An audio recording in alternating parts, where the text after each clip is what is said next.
Hindi naman basta-basta bumabagsak ang isang bansa. Madalas, nagsisimula ito sa mga maling desisyon. Sa una parang maliit lang ang problema, pero habang tumatagal, lalo itong lumalala. Sa Russia may mga hakbang na isa-isang nagpalala ng sitwasyon. Hindi ito bigla na lang nangyari. Dahan-dahan itong nabuo sa paglipas ng panahon. At sa bawat maling kalkulasyon, mas lumiit ang mga pagpipilian. Sunod-sunod itong nangyari dahil sa mga paniniwala at desisyong hindi na nabago. Kapag nakita mo ang kabuuan, mas maiintindihan kung paano umabot sa ganitong kalagayan ng Russia ngayon. Pero bago natin ipagpatuloy, ipalike naman ng video na ito. Malaking bagay na ito sa aming mga content creators. Maraming salamat po. May 7 hakbang ng kapalpakan na unti-unting sumira sa Russia mismo. Bawat isa ay mas delikado at mas lalo nitong inilapit ang bansa sa pagbagsak. Matagal nang malinaw ang pananaw ni Vladimir Putin tungkol sa nakaraan. Ilang beses niyang sinabi na ang pagbagsak ng Soviet Union ang pinakamalaking geopolitical na trahedya ng ika-20 siglo. Para sa kanya, hindi ang 2 World War at hindi rin ang Holocaust ang pinakamabigat na pangyayari, kundi ang pagkawala ng imperyo ng Russia. Dito nagsimula ang unang malaking pagkakamali. Unti-unting nakumbinsi ng Moscow ang sarili nito na ang laki ng teritoryo ay katumbas ng tunay na kapangyarihan. May 11 time zones ang Russia, humigit kumulang 6,000 nuclear warheads at permanenteng upuan sa United Nations Security Council. Sa papel mukhang napakalakas at parang hindi matitinag, pero may isang realidad na ayaw harapin ng pamunuan sa Kremlin. Pagsapit ng 2017, ang buong ekonomiya ng Russia ay halos kasing laki lamang ng Italy at nasa paligid ng $1.5 trillion.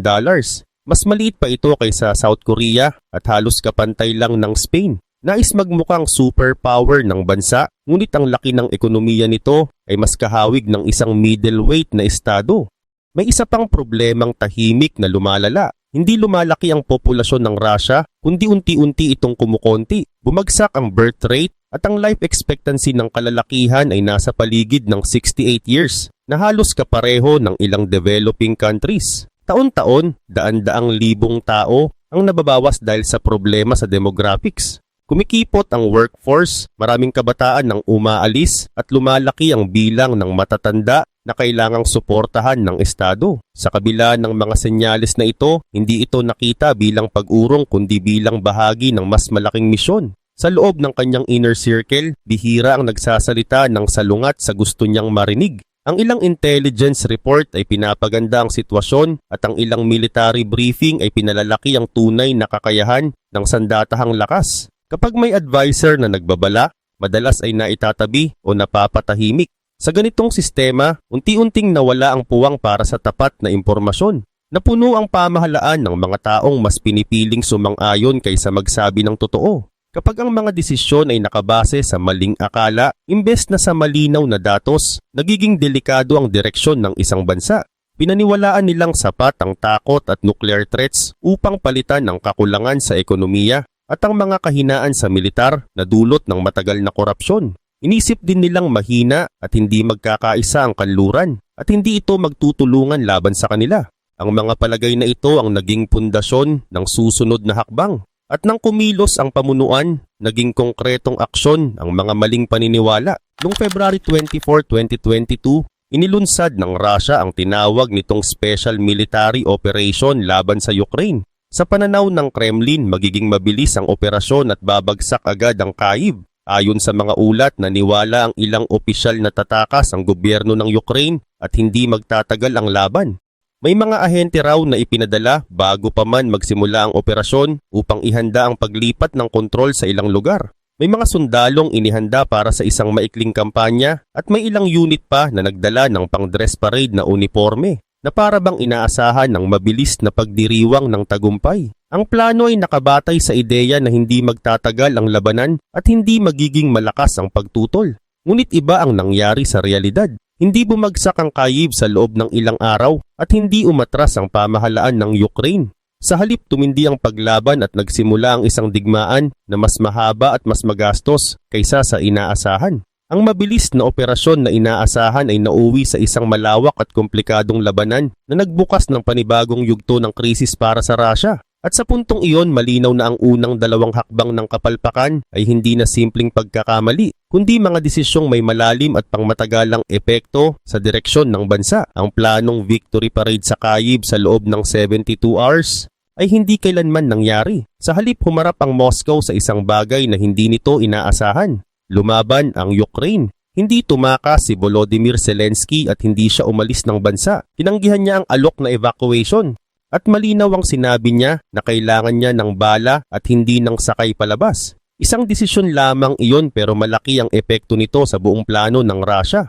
Sa loob ng ilang araw, ang tinatawag na makapangyarihang Russian war machine ay nagmukhang luma at hindi handa. Ang mga elite paratroopers na sinubukang agawin ng Hostomel Airport ay nakaranas ng mabibigat na pagkatalo. Nabigo ang unang pagsalakay sa Kyiv at pagsapit ng huling bahagi ng March 2022. Umatras ang mga puwersang Ruso mula sa hilagang bahagi ng Ukraine at iniwan ang mga sirang sasakyan at mga bangkay sa likod. Hindi nagtagumpay ang inaasahang mabilis na panalo. May isa pang maling kalkulasyon ng Kremlin. Inakala nitong hindi magkakaisa ang kanluran at panandalian lamang ang mga parusa tulad noong 2014. Ngunit sa loob ng ilang linggo, nagkaisa ang United States at maraming bansa sa Europe at Asia. Tatlong bagay ang tinayaan ng pamunuan ng Russia: mabilis na panalo, mahinang Ukraine, at hindi nagkakaisang kanluran. Nabigo ang tatlong ito. Sa puntong iyon, hindi na madaling umatras. Ang pag-amin ng pagkakamali ay maaring magpahina sa kapit sa kapangyarihan. Kaya imbes na huminto ay lalo pang pinalawak ang digmaan. Ang tinawag na Special Military Operation ay naging isang full-scale war na may mobilization, mas mahigpit na kontrol sa loob ng bansa at mas malaking bahagi ng lipunan ang nadamay. Nang hindi dumating ang mabilis na tagumpay, nadagdagan ang bilang ng ipinadalang sundalo sa frontline. Lumobo ang bilang ng casualties. Sa loob lamang ng 3 taon sa Ukraine, mas marami pang sundalong nawala ang Russia kaysa sa nawala ng Soviet Union sa loob ng isang dekada sa Afghanistan. Hindi ito basta numero lamang. Bawat bilang ay may katumbas na tao at pamilya at marami pang sugatan. May trauma o nawawala ang hindi kasama sa mga opisyal na tala.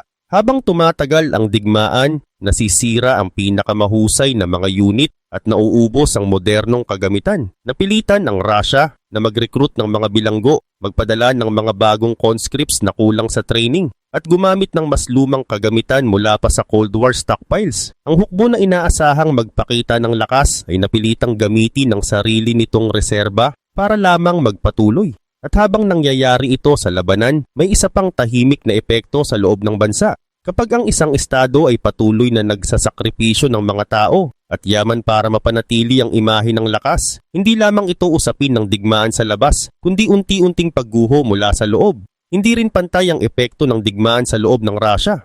May malinaw na pattern kung sino ang mas madalas ipadala sa frontline. Mas pinoprotektahan ang kabisera at malalaking lungsod, kaya ang mas unang na ipapadala sa labanan ay ang mga sundalo mula sa mahihirap at malalayong rehiyon, lalo na ang mga ethnic minorities. Noong September 2022, nagdeklara ng mobilization ng Kremlin at nagdulot ito ng pinakamalaking pag-alis ng mga tao mula sa Russia mula pa noong 1917 Revolution. Daan-daang libong lalaking nasa military age ang umalis ng bansa upang makaiwas sa draft. Tumawid sila papuntang Georgia, Kazakhstan at Armenia at pumunta sa iba pang bansang handang tumanggap sa kanila.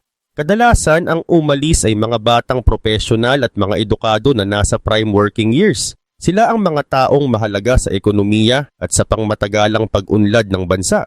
Habang dumarami ang umaalis, mas lalo ring kumikipot ang hinaharap na workforce ng Russia. Hindi lamang tao ang nawawala kundi pati kagamitan. Sa bilis ng pagkasira ng military hardware, napilitan ng Russia na bumalik sa mas lumang mga sistema. Hindi rin ligtas ang hukbong dagat. Ang Black Sea Fleet na dating simbolo ng lakas ng Russian Navy ay nakaranas ng seryosong pinsala. Noong April 2022, tinamaan ng Ukraine ang flagship na Moskva gamit ang 2 Neptune anti-ship missiles at lumubog ito sa Black Sea. Ito ang pinakamalaking warship na nawala sa combat sa loob ng maraming dekada. Sa sumunod na taon, patuloy na tinarget ng Ukraine ang fleet gamit ang drones, missiles at special forces operations. May mga landing ship at patrol boat na nasira at may mga submarine na naapektuhan. Pagsapit ng 2023, inilipat ng Russia ang karamihan sa mahahalagang barko nito mula sa Crimea papunta sa mas malalayong port sa silangan upang maiwasan ang mga pag-atake. Ang fleet na inaasahang mangibabaw sa Black Sea ay napilitang umatras at magtago sa mas ligtas na daungan. Ang bawat tangking nawasak, bawat barkong lumubog at bawat sundalong namatay ay hindi lamang pagkawala sa kasalukuyan kundi bawas din sa kakayahan ng Russia sa hinaharap.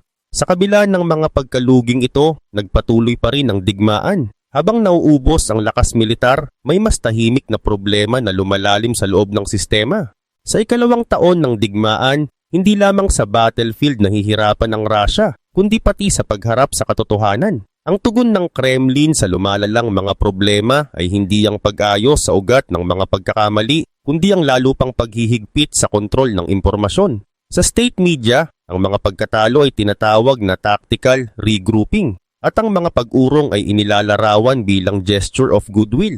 Madalas na pinalalaki ang sinasabing casualties ng Ukraine habang kakaunti lamang ang ibinibigay na impormasyon tungkol sa sariling pagkalugi. Unti-unting naging normal ang pagbaluktot ng impormasyon. Kapag ang isang estado ay hindi na kayang harapin ng sarili nitong realidad, nawawala ang kakayahan nitong gumawa ng malinaw at tamang mga desisyon. At kapag ang mga elite ay nagsimulang maniwala sa sariling bersyon ng kwento na malayo sa tunay na sitwasyon, mas tumataas ang panganib ng maling hakbang at kaguluhan sa loob ng sistema. Umabot pa sa punto na, ayon sa Russian Ministry of Defense, mas marami raw silang nawasak na Western weapons kaysa sa kabuuang bilang na naipadala sa Ukraine. Ipinapakita nito na hindi na lamang propaganda laban sa kanluran ang nagaganap, kundi tila unti-unting pagsasara ng estado sa mismong realidad. Kapag ang masamang balita ay hindi na umaabot sa pinakamataas na antas ng pamahalaan, nagpapatuloy ang maling mga desisyon. Ang mga hindi epektibong commander ay nananatili sa pwesto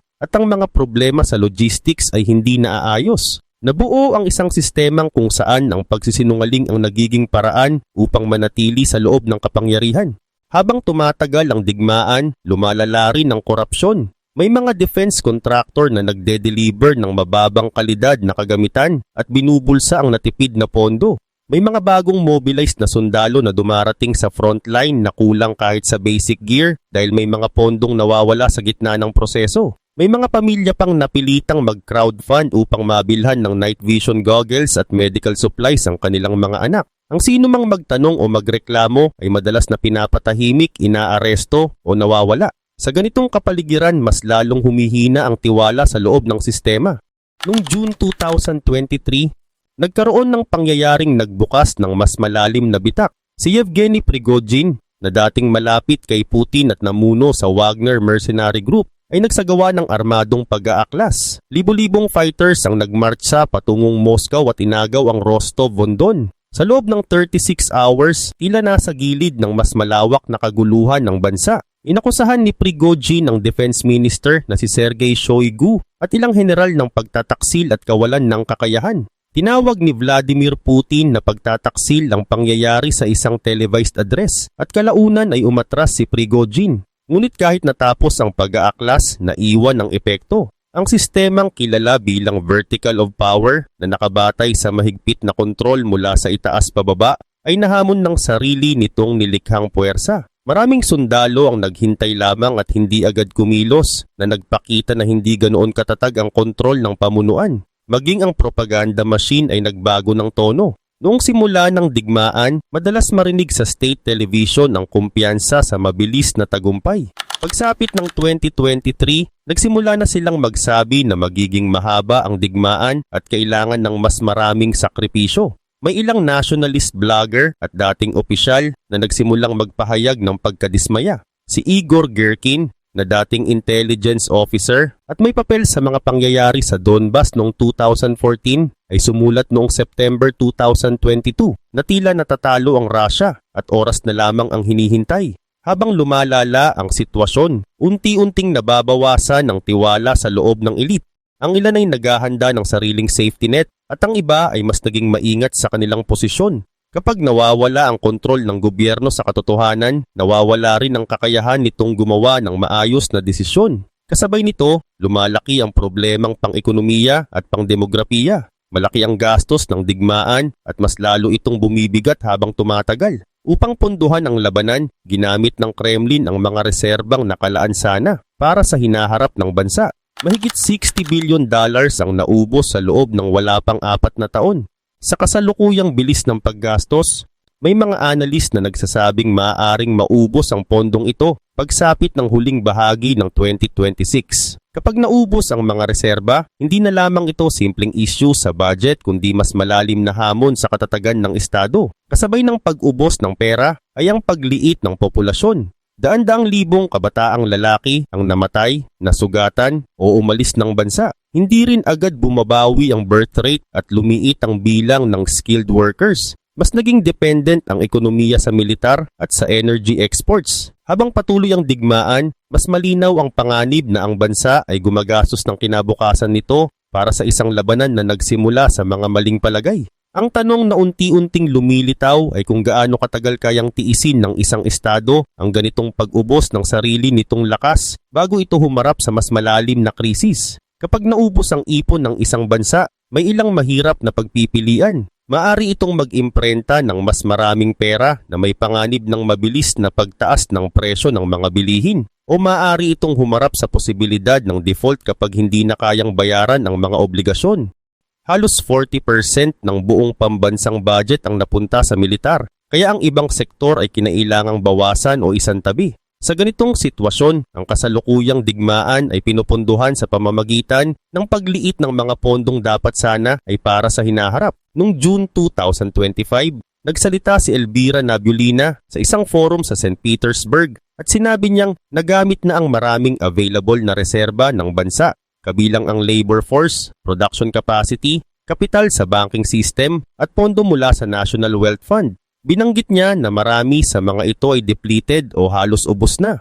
Kapag ang pinuno ng central bank ay nagsasabing lumiit na ang mga reserba, malinaw na seryoso ang kalagayan. Hindi lamang ito tungkol sa halaga ng ruble o sa laki ng reserbang pinansyal, kundi sa mas malalim na kapasidad ng ekonomiya. Mas malinaw ang epekto kapag tiningnan ang aspeto ng tao. Ang kabuuang casualties ay umabot na sa higit 1 milyon ayon sa ilang pagtataya at daan-daang libo ang namatay. Marami sa kanila ay mga lalaking nasa 20s at 30s, ang edad na mahalaga para sa workforce at sa pagtatatag ng pamilya. Hindi lamang mga sundalo ang nawala. Sa pagitan ng 2022 at 2023, tinatayang 800,000 na Ruso ang umalis ng bansa. Kabilang dito ang mga programmer, engineer at scientist na may mahalagang papel sana sa susunod na yugto ng ekonomiya. Habang sila ay umaalis, mas lumiit ang base ng skilled workforce. Kasabay nito bumagsak ang birth rate dahil sa pagkawala ng maraming kabataang lalaki at sa kawalan ng katiyakan maraming pamilya ang nagbago ng plano tungkol sa pagkakaroon ng anak. Ayon sa ilang demographer, maaaring mawalan pa ang Russia ng karagdagang 2 milyon na tao pagsapit ng 2030 upang punan ng kakulangan sa manggagawa. Mas umasa ang bansa sa migrant labor mula sa Central Asia. Nakakatulong ito sa maikling panahon ngunit hindi nito lubusang nasosolusyonan ang pangmatagalang problema sa demographics at productivity. Habang lumalaki ang gastos sa militar, ang mga pondong maaaring ginamit para sa modernisasyon ng ospital, pagpapabuti ng edukasyon at pag-diversify ng ekonomiya lampas sa langis at gas ay nailaan sa digmaan. May ilang ekonomista na naglalarawan dito bilang pagkain sa hinaharap ng bansa upang mapanatili ang kasalukuyang laban. Kasabay ng mga pagbabagong ito ay ang paglipat ng sentro ng kalakalan. Dahil sa mga parusa ng kanluran, mas lumapit ang Russia sa China bilang pangunahing merkado ng enerhiya. Ang langis na dating ibinebenta sa Europe sa presyong malapit sa global benchmark ay naibebenta ngayon sa China na may diskwento na nasa pagitan ng $30 hanggang $35 kada bariles. Sa ganitong kalakaran, mas malaki ang kapangyarihan ng China sa pagtukoy ng presyo. Ganito rin ang nangyari sa natural gas. Samantala, ang presyo sa Europe ay nanatiling higit sa $400 sa ilang panahon. Ipinapakita nito na mas mura na ang bentahan ng enerhiya sa silangan kaysa sa dati nitong kita mula sa kanluran. Habang lumalalim ang pagdepende sa iisang malaking merkado, mas nagiging limitado ang kalayaan sa ekonomiya. Kapag ang pangunahing kita, merkado at daloy ng enerhiya ay nakasentro sa isang partner, nababawasan ang kakayahang pumili ng sariling direksyon. Sa kabuuan, ang kombinasyon ng mataas na gastos sa digmaan, pagliit ng populasyon, pag-alis ng mga skilled worker at pagdepende sa iisang malaking ekonomiya ay naglalagay ng mabigat na hamon sa hinaharap ng bansa. Ang mas malaking tanong ay kung paano muling bubuo ng lakas ang isang estado kapag nabawasan ng mga reserba, ang mga tao at ang espasyo para sa malayang pagpapasya. Ibinenta ng Russia ang mga likas yaman nito sa presyong mas mababa kaysa sa tunay na halaga dahil lumiit ang mga pagpipilian nito sa pandaigdigang merkado at nabawasan ang leverage sa negosasyon. Ibig sabihin, higit kalahati ng lahat ng produktong binibili ng Russia ay galing sa mga pabrika ng Beijing. Sa kabilang banda, halos wala pang 1% ng kabuuang import categories ng China ang galing sa Russia. Mas malaki ang flexibility ng China dahil kaya nitong humanap ng ibang supplier samantalang mas limitado ang opsyon ng Russia. Umabot sa $245 billion ang kabuuang trade sa pagitan ng dalawang bansa noong 2024. Sa unang tingin mukhang malaki ang bilang na ito, ngunit kapag sinuri ang komposisyon, makikita ang malinaw na pagkakaiba. Ang pangunahing ine-export ng Russia ay langis, gas, coal kahoy at metal, habang ang ine-export ng China ay mga sasakyan, makinarya, electronics at iba't ibang consumer products. Ipinapakita nito ang pattern kung saan hilaw na materyales ang ipinagpapalit sa mas mataas ang value na finished goods. Habang lumalalim ang ganitong setup, mas tumitindi ang pagdepende ng Russia sa mas malaking ekonomiya.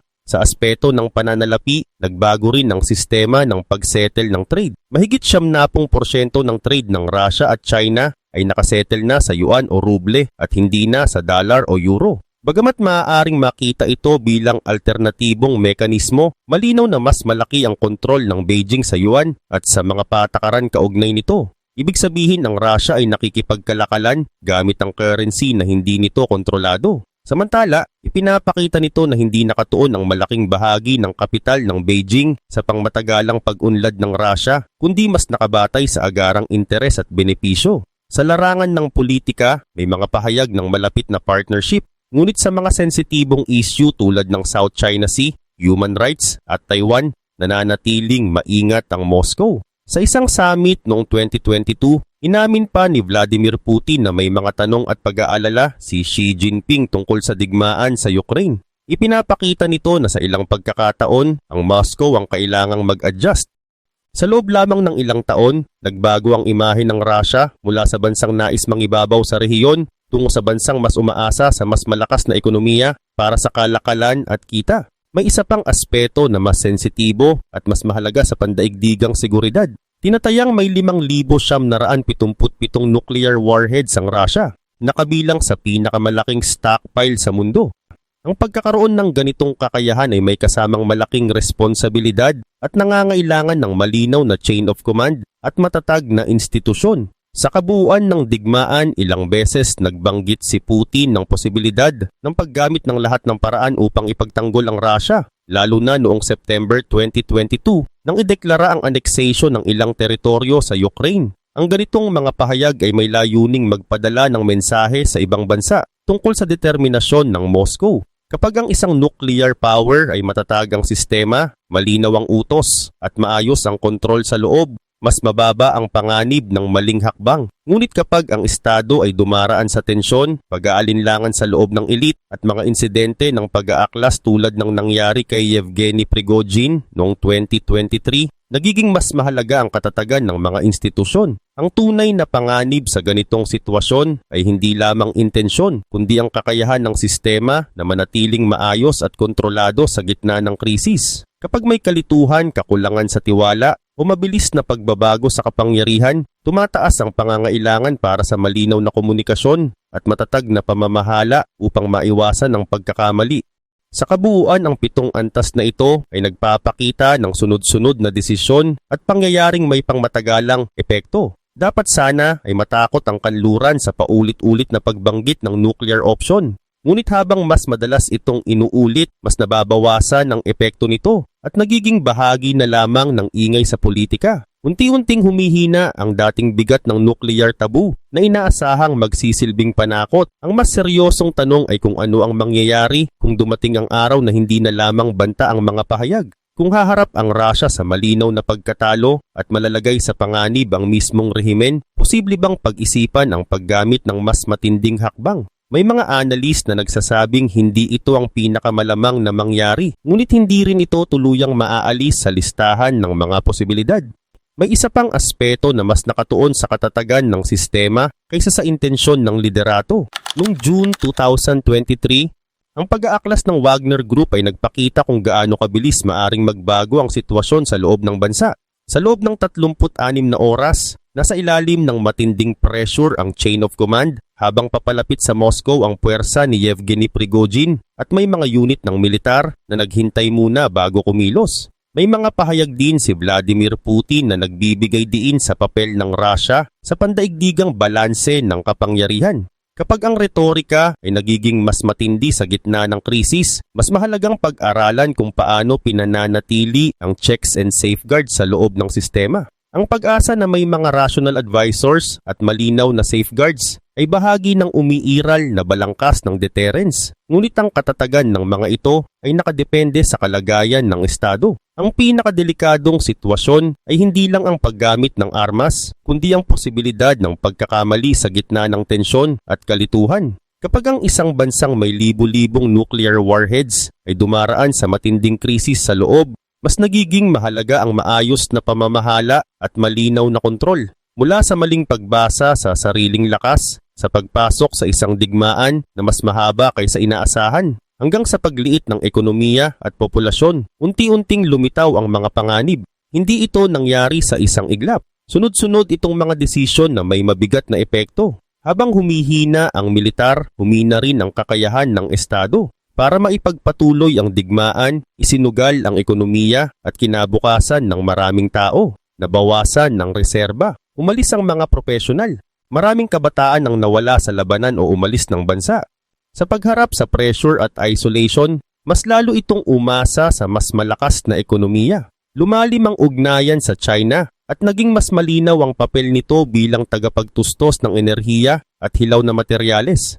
Kasabay nito na natiling sensitibo ang usapin ng nuclear stability dahil sa bigat ng responsibilidad na kaakibat ng ganitong armas. Magkakaugnay ang lahat ng ito. Ang sobrang tiwala sa sariling lakas ang nagtulak sa desisyon sa Ukraine. Ang mahabang digmaan ang nagpalala ng pagkalugi. Ang pagkapagod ng militar at ang laki ng gastos sa digmaan ang nagpahina sa sistema. Habang nababawasan ang mga pagpipilian, mas lalo itong umasa sa iba. Kapag mas inuuna ang pagpapakita ng lakas kaysa sa totoong sitwasyon, mas lumalala ang problema.